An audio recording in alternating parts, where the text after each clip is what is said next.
हवामान विभागाप्रमाणेच कोकणातील अनुभवी मच्छीमार सुद्धा निसर्गातील बदलांवरून पावसाचा अंदाज व्यक्त करत असतात आणि सध्या मान्सूनच्या प्रतीक्षेत असलेल्या कोकण किनारपट्टीवर समुद्राच्या पाण्यात काही लालसर प्रमाणात रंगाचा फेस दिसू लागलेला आहे। स्थानिक मच्छीमार त्याला फेणी म्हणतात।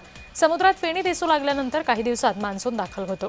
फेणी आलेल्या भागात पारंपरिक पद्धतीने पाग टाकून मासेमारी सुद्धा सुरू आहे। गुहागर समुद्र किनाऱ्यावरून या सगळ्या संदर्भात आमचे प्रतिनिधी योगेश बांडगळे यांनी आढावा घेतलाय, बघूया।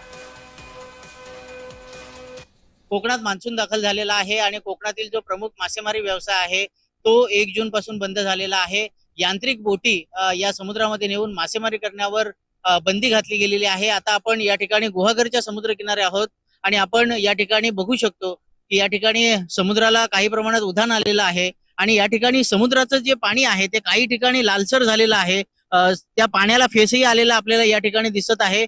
या ठिकाणी स्थानिक जे मच्छीमार आहेत त्यांच्या म्हणण्यानुसार याला फेणी असं म्हणतात आणि ही फेणी जेव्हा पाऊस जवळ आलेला असतो किंवा काही दिवसातच पाऊस येईल अशी स्थिती असते, अशा वेळी ही फेणी काही ठिकाणी समुद्र किनाऱ्यावर येते आणि ही जी फेणी आलेली आहे किंवा फेसाळलेलं पाणी जे आलेलं आहे त्या फेसाळलेल्या पाण्यासोबत मासळी या ठिकाणी येत असते। आता यांत्रिक बोटीद्वारे मासेमारी बंद आहे, त्यामुळे या ठिकाणी जे इथले स्थानिक जे मच्छीमार आहेत ते या ठिकाणी पारंपरिक पद्धतीनं मासेमारी करताना आपल्याला दिसत आहेत।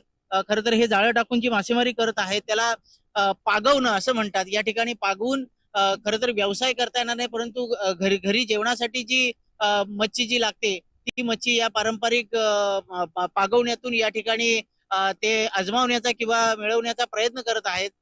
ही जी फेणी समुद्राला आलेली आहे ती फेणी आल्यानंतर काही दिवसातच पाऊस मोठ्या प्रमाणात या ठिकाणी नियमित होतो असा इथल्या मच्छीमार बांधवांचा अंदाज आहे, अनुभव आहे। योगेश बांडगळे, जय महाराष्ट्र, रत्नागिरी।